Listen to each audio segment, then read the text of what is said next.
Hello everyone, সবাইকে welcome করছি আমাদের ঘরে বসে ফ্রিল্যান্সিং এই কোর্সে। ফ্রিল্যান্সিং বলতে আপনি কি বোঝেন?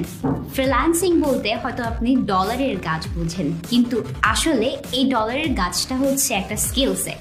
কিন্তু যদি আপনার স্কিল সেট না থাকে তাহলে এই ডলারের গাছটা কিভাবে আসবে? তো সেখানেই আসে আমাদের এই কোর্সটা। আমি জয়িতা ব্যানার্জি, আমি একজন doctorated freelancer at Upwork and Fiverr. আমি আপনাদেরকে শিখাবো কিভাবে ঘরে বসে ফ্রিল্যান্সিং করবেন। আমাদের কোর্সে প্রত্যেকটা স্কিল খুব সহজভাবে সাজানো হয়েছে।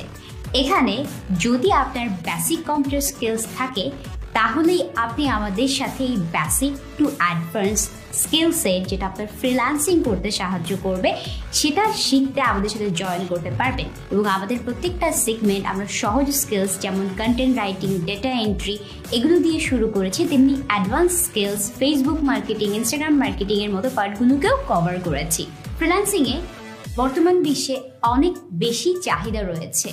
আমার মতো লাখ লাখ বাঙালিরা ফ্রিল্যান্সিং সেক্টরে ফ্রিল্যান্সিং করে স্বাবলম্বী হয়ে উঠছে। আপনি হয়তো হতে পারেন একজন ছাত্র যে কিনা পড়ালেখার পাশাপাশি একটু আয় করতে চাচ্ছেন, আবার হয়তো বা আপনি একজন চাকরিজীবী হতে পারেন যে কিনা চাকরির পরবর্তী সময়টাকে কাজে লাগাতে চাচ্ছেন, হয়তো বা আপনি একজন গৃহিণী হতে পারেন যে কিনা ঘরে বসে একটা আয়ের উৎস খুঁজছেন। আপনাদের সবার জন্যই আমাদের এই কোর্সটা অনেক সুন্দর করে সাজানো হয়েছে। সো আর দেরি না করে আমাদের ঘরে বসে ফ্রিল্যান্সিং এই কোর্সে এনরোল করুন। আশা করি সবার অনেক অনেক ভালো লাগবে এবং best of luck, see you সুন।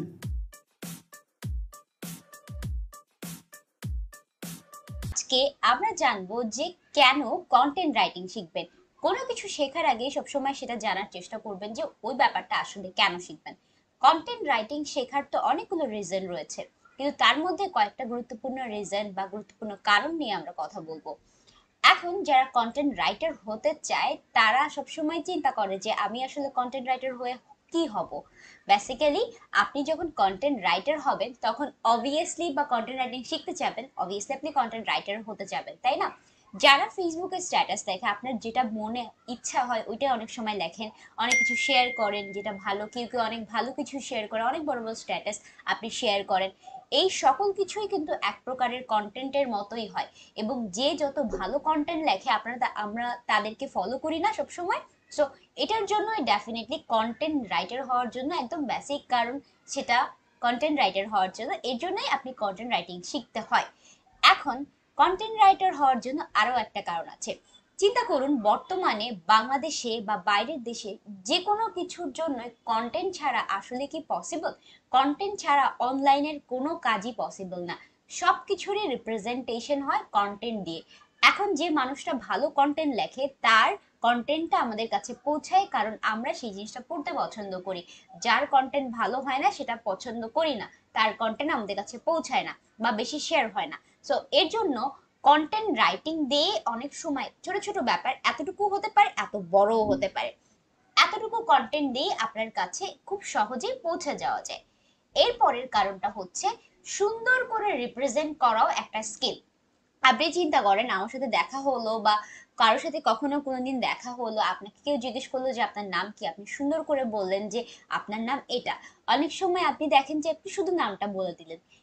এই ব্যাপারটা যখন আপনি কোনো কন্টেন্ট রাইটিং এর ক্ষেত্রে করবেন, কন্টেন্ট রাইটিং এ কিন্তু অনেক রুলস অ্যান্ড রেগুলেশনস আছে যেগুলো হচ্ছে একটা ফ্লোর মতো কাজ করে।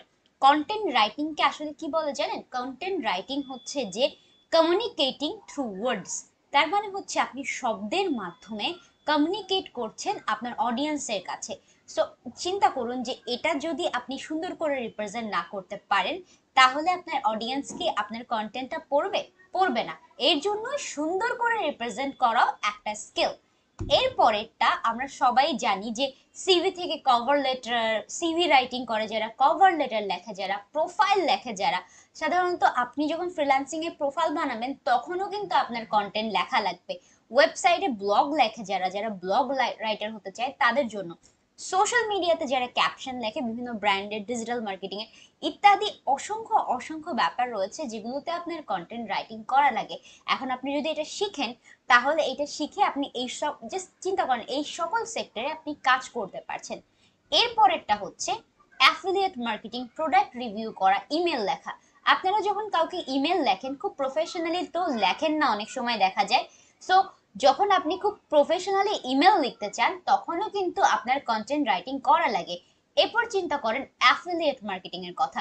যারা অ্যাফিলিয়েট মার্কেটিং করে অ্যামাজনের ক্ষেত্রে বা বিভিন্ন ক্ষেত্রে, সো তাদের ক্ষেত্রেও কিন্তু কন্টেন্ট লাগে, কারণ কন্টেন্ট দিয়েই তারা প্রোডাক্টকে কি করে, প্রোডাক্টকে রিপ্রেজেন্ট করে। আবার প্রোডাক্ট রিভিউ, আপনারা অনলাইনে অনেক মানুষকেই দেখেন যে বিভিন্ন ধরনের স্পন্সরশিপ করে, তারা বিভিন্ন কন্টেন্টের মাধ্যমে আপনাদেরকে ওই প্রোডাক্টের ভ্যালু বোঝায়। এটাই হচ্ছে প্রোডাক্ট রিভিউ, যেটা আপনি কি করতে পারেন, একটা কন্টেন্টের মাধ্যমে রিপ্রেজেন্ট করতে পারেন। এটা তো গেলই। এখন আপনাদেরকে একটা খুব এক্সাম্পল দিচ্ছি আমি, এটা খুব ভালো এক্সাম্পল হতে পারে। এই যে একটা ইমেজ দেখছেন, আপনি একবার চিন্তা করেন একটা মিনিট সময় নিয়ে যে এই ইমেজটা দিয়ে কি বোঝা যাচ্ছে, বা এই ইমেজটা দিয়ে আপনি কি কিছু বুঝতে পারছেন। আমার মনে হয় আপনারা মনে মনে অলরেডি উত্তর দিয়ে দিচ্ছেন যে না আপু আমি বুঝতে পারিনি, আমাকে একটু বুঝিয়ে বলুন যে এটা দিয়ে কি বোঝানো হচ্ছে। এটাই হচ্ছে যে কন্টেন্টের রিপ্রেজেন্টেশন, এবং কিভাবে সেটা চিন্তা করুন। এখন যদি আমি এই জিনিসটাকে একটা ইমেজে নিয়ে আসি, সেটা হচ্ছে যে উপরে এই ইমেজটা দিলাম, নিচে লিখলাম উইশ গ্রান্টেড, তারপর লিখলাম ever wish work was less work, we have combined all task in one place, making it easy to see what needs doing, download here. তারপর ধরুন কোনো অ্যাপের একটা আমরা কি দিয়ে দিলাম, লিংক দিয়ে দিলাম এখানে। এখন আপনি বুঝতে পারছেন যে আচ্ছা এটা এমন একটা অ্যাপ্লিকেশনের কথা বলছে যে অ্যাপ্লিকেশনটার মাধ্যমে আমরা কি করতে পারি, টাস্ক অপটিমাইজেশন করতে পারি, প্রজেক্ট ম্যানেজমেন্ট করতে পারি। এই লেখাটা বা এই ছোট ব্যাপারটাকে কপিরাইটিংও বলে, কিন্তু চিন্তা করুন এই ছোট লেখাটা যদি না থাকতো, উপরের এই যে ইমেজটা দিয়ে আপনি কি বুঝতে পারতেন, বুঝতে পারতেন না। সো এইসব ক্ষেত্রেই আমাদের কন্টেন্ট লেগে থাকে। এখন আপনাদের মনে নিশ্চয়ই প্রশ্ন জাগবে যে আপু আসলে কন্টেন্ট রাইটিং তো জানলাম, কন্টেন্ট রাইটিং তো শিখলাম, এখন কন্টেন্ট রাইটিং এ ভবিষ্যৎ কি বা এইসব কিছু সম্পর্কে আপনি আমাদেরকে জানাবেন কিনা। কিন্তু এগুলো আপনাকে আমরা জানাবো পরবর্তী লেকচারে। সো টিল দেন সবাই ভালো থাকুন, সুস্থ থাকুন। This is your mentor Joyita Banerjee, signing out.